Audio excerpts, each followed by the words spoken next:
Hello and welcome to Guns and Gear. Man, I tell you what, I love this time of year. The weather is beginning to change a little bit, and before you know it, around here the leaves will change. I would imagine that the leaves are beginning to change color up in the mountains already. But anyway, hunting season is upon us, and I am excited. I love to hunt. And what I thought I would do is make a couple of videos talking about knives that I associate with hunting. And I'll probably make maybe one or two videos. I know I'm going to make another video other than this one. In this video I want to talk about the hunting knife. Now if you just look at the history of this country, the hunting knife is such a broad subject, and it encompasses just about every shape and size knife imaginable. At one point in time or another has been called a hunting knife.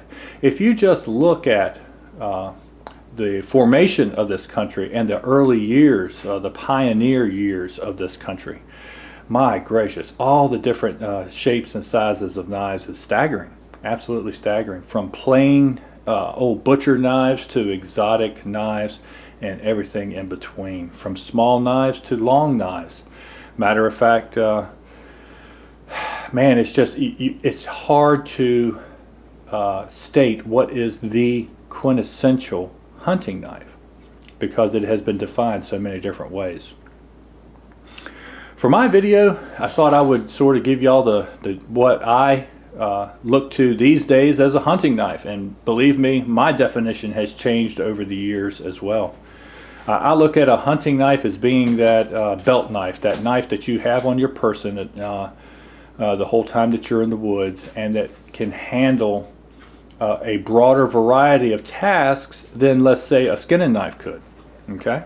Or maybe a big chopper. It's more versatile than a big chopper would be. And that's what I look to as a hunting knife.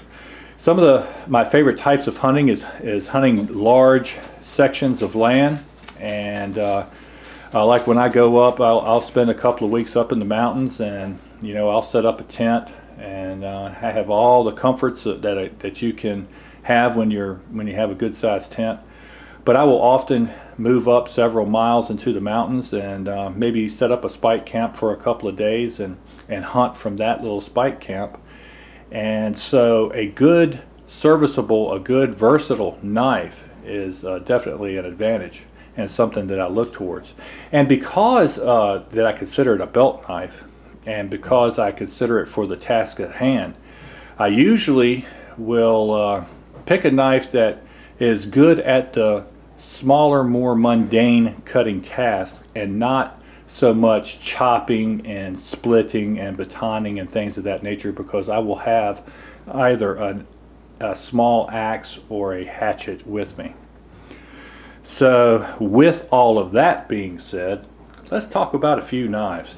Now, knives I have laying on the table here, I consider really good knives, and some of these knives are rather expensive, but at any rate, I thought I would give you a, a little glimpse at what I think of as a good hunting knife.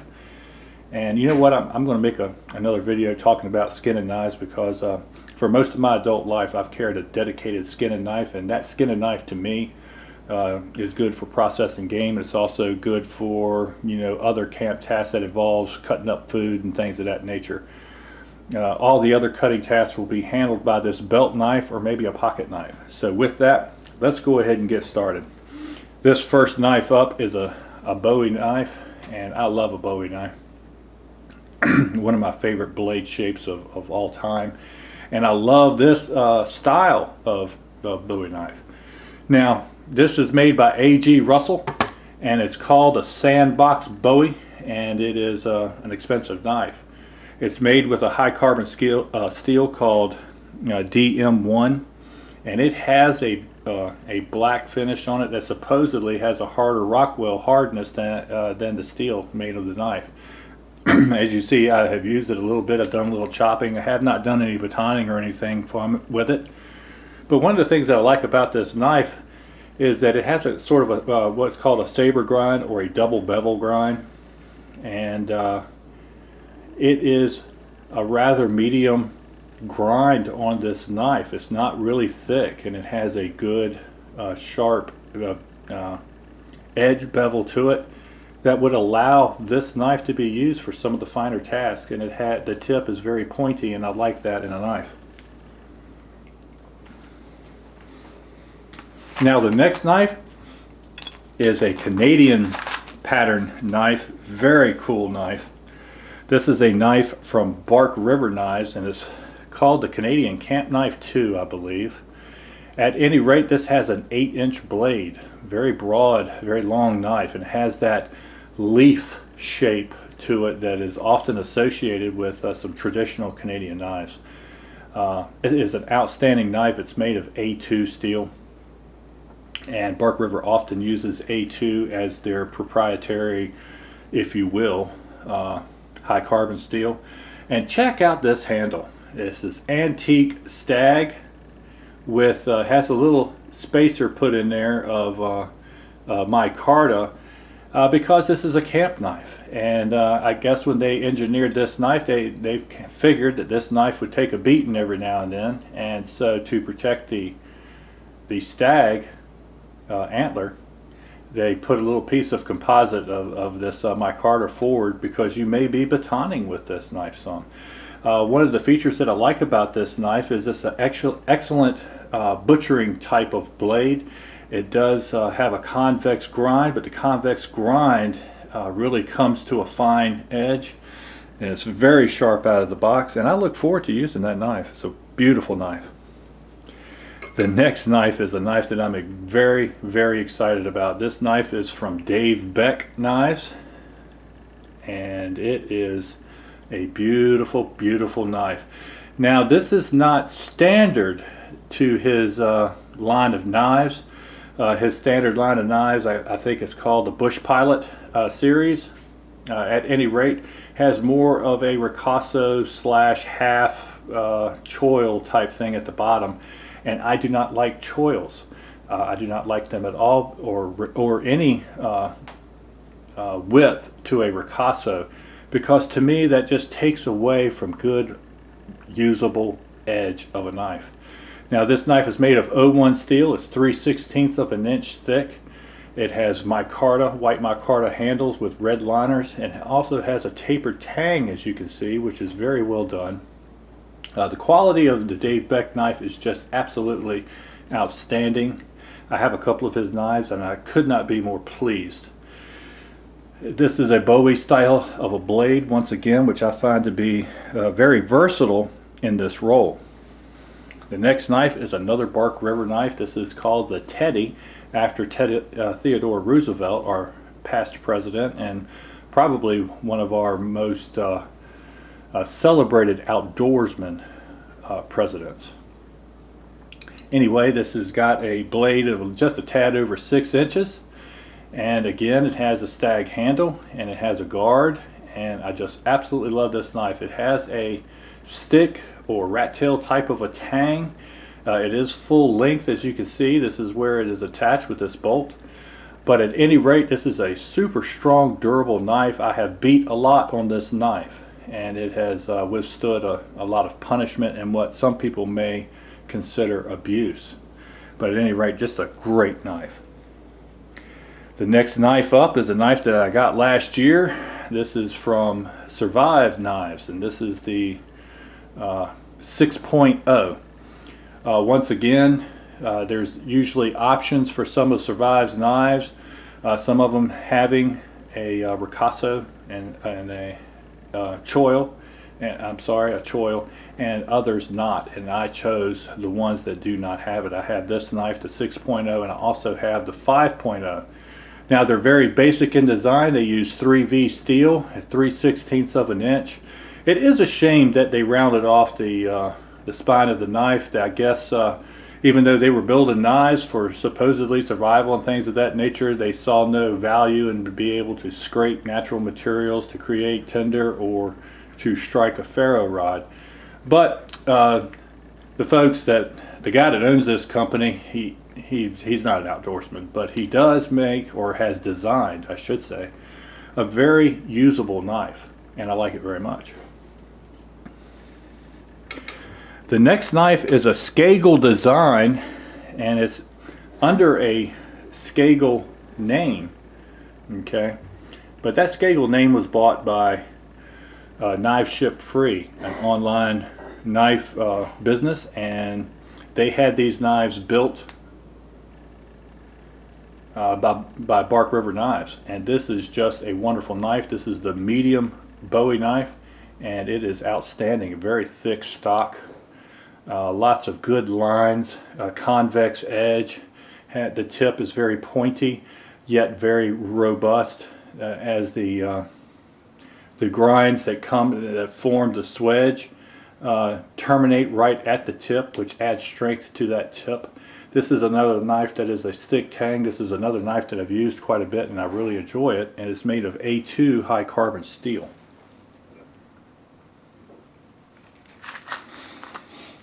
The next knife up is a more of a affordable knife. These knives here can be quite costly, but this knife is from SOG, and it is the Northwest Ranger 2.0.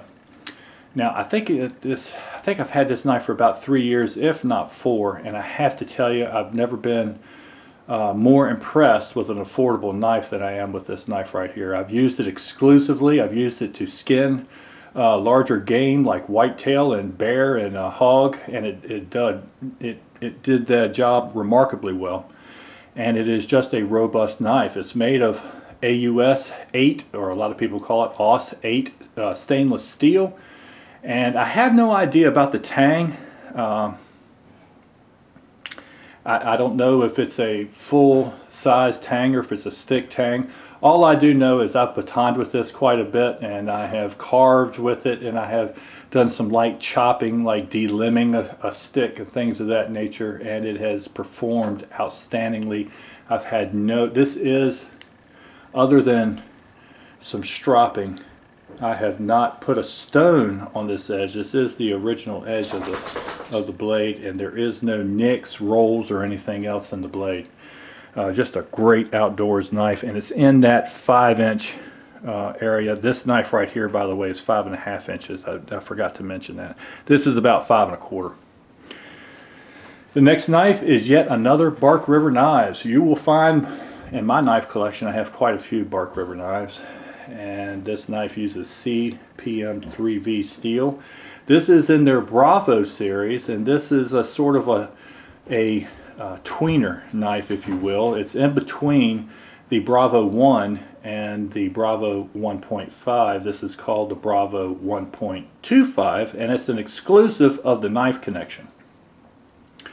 I love everything about this knife. It has a full convex grind. It comes down very well. It has a good edge to it.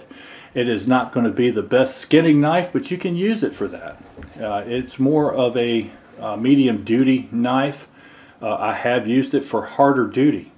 I have done batoning with this knife. I love this knife. It has desert ironwood grip or scales, and desert ironwood is a very dense wood, and in my opinion it's proven to be just as tough as some of the ebony woods.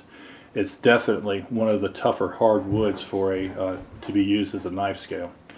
This has a very thick spine, and it's just under 1/4 of an inch. It's in between 1/4 of an inch and 3/16 of an inch. At any rate, just an outstanding blade. It's a 5-inch blade and very, very versatile. The next knife is another Bark River knife, and I absolutely love this knife. This knife is called the Camp and Trail knife, and it's designed after probably a lot of older knives that's come and gone and throughout the years, and it's a blade style that remains popular. It's made of A2 steel. It's thinner stock. It's 3/16 of an inch stock of A2 steel. Has a 5-inch blade. It has a convex edge. It's a bit more shallow of a convexing than the Bravo 1.25, which means it will handle cutting and slicing chores more readily than the thicker grind on the Bravo 1.25. But it has It has held up well. I had not had this knife very long. I look forward to my trip in the mountains because this is really a lightweight knife. The handle scales, and they are beautiful, aren't they, is called Beck or Becote, and that is a Central and South American hardwood. Now, it does not compete with the desert ironwood or the ebonies as far as toughness, but it's still a hard wood, and I would imagine that this scale will hold up quite well for the use that I'll be using it for. There will be some light batoning done with this knife. There could be some possible shelter building, and maybe carving out some tent stakes, and maybe quartering and field dressing large game. The next knife, another Bark River knife. This is called the Boon from Daniel Boon. Okay, and if you'll notice up here, this says first production run. I don't know if that's going to show up or not, but I've had this knife for a while. Bark River Knives just reintroduced the Boon, and they made it in A2 steel. This knife was actually made in a Scandinavian Sandvik stainless steel, and that's why this knife still looks so good. Because I have used this as that hunting knife. I have used that for all types of camp chores, and it has done surprisingly well. One thing that I really like about this knife is this is sort of a Bowie shape, and many clip point blades are associated with Bowie knives. But this knife does have a sweeping clip. The tip comes up rather nicely, and the result of that gives you quite a bit of belly up forward here for skinning. So if you look at it has a 3/16 of an inch thick spine, plenty of strength here. This is a stick tang knife, but I've already told you folks that unless you're putting a knife in a vise, or jamming it in a car door and trying to pry something open, things of that nature, this knife will serve you very well. It is plenty strong, and some folks just need to stop with all that it has to be full tang nonsense. The last knife is a Becker knife, and it is quite a bit more affordable than most of the knives on the table here. This is the BK16, and I included this knife because it has a nice thin blade. It has a drop point design. This knife actually could be considered a drop point skinning knife, right? But definitely a drop point hunter. K-Bar uses a 1095 Crovan steel, the addition of chromium and vanadium to the steel to make it a little bit more resilient. Even though it's only 1/8 of an inch thick, this is still a good knife to consider. The only thing that I don't like is the coating on this knife, because it is very, very, very textured. It's very rough, and when you are working with maybe skinning out a game animal or butchering up a game animal, something of that nature, you're going to get a lot of gunk and yucky stuff inside here, and it's going to be difficult to clean properly in the field. So you may have issues as a result of some of that stuff kind of hanging around into this finish, and then later on maybe using this knife to cut up some vegetables, and or maybe cutting up a piece of meat that you've cooked. You have some of the raw material on here that could cause a problem. So other than that, and I will be removing this from this blade because I think this is a great shape of a blade. The Becker Knives has a great reputation for resilience and toughness, and I think this is just an outstanding knife to consider for that hunting knife. Alright folks, well that's the knives, and this video has gotten to be a lot longer than I thought it would be. But now that it is long, let me add a few things. I know some folks are going to ask me about some things I have laying on the table. Box of Strike Anywhere matches, a couple of shotgun cells. But you're going to ask me about things like this compass. This compass is a military compass. My grandfather was in World War I. He was in the Marine Corps. And he was He brought this home when he came back from World War I. He gave it to my father because my father was the outdoorsman in the clan, and my father later passed it on to me. So wonderful memento to have from my grandfather. Next up is a pair of binoculars, and a good set of binoculars is just a wonderful asset, even in the thick woods where I hunt, because often I can pick out some antlers and movement in heavy brush with these binoculars that I couldn't pick up with my naked eye, especially now that my eyesight is getting worse and worse as time moves forward. All right, folks, thank you very much for watching my videos. I certainly appreciate it. And remember to shoot straight on the range and in life. Thanks.